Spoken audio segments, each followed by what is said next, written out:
Yeah, very important, and probably something, you know, maybe we take for granted at times, but I know from my own time in the States, I went as a student in 94, 95, you know, to Boston, to New York.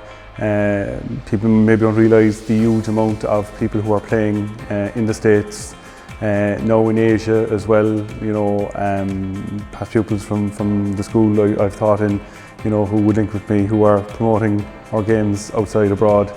I went back out in '99 as a player to the States, so there's a huge level of support for Cork GAA, for hurling and football, and look, it's very important that we acknowledge that, recognise it, and they're only more than willing to help and support the teams, and we can see that with their support of Cork Hockey.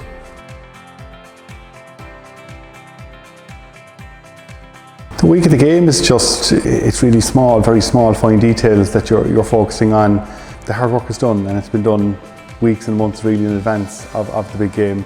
And so, look, we'll train this week. A lot of it's about rest, relaxation, you know, I suppose, you know, visualisation from the player's point of view of the game ahead. But a lot of it is rest, like they do the minimum of training this week. I suppose from our point of view, it's important that they get clear messages, you know, clear messages in relation to what we expect of them, and that they're consistent, and really very little changes the week of the game, and just, you know, clear message again.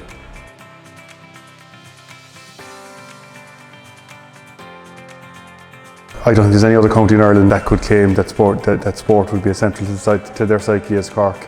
And you look at, you know, across all the sports, you know, that are there, between obviously Roy Keane in soccer, GAA were synonymous with it, Ronan McCarthy in rugby, Marcus O'Sullivan running, Sonia O'Sullivan, you know, if I keep going into horse riding, you know, and so on. So it is a huge element of I suppose, the culture in Cork has always been there.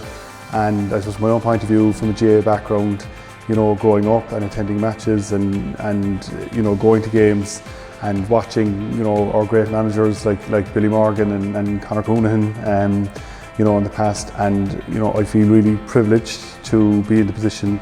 Larry Tompkins, you know, Brian Cuthbert, I feel privileged to be in that position, you know, to manage a Cork football team like so many of our great managers in the past.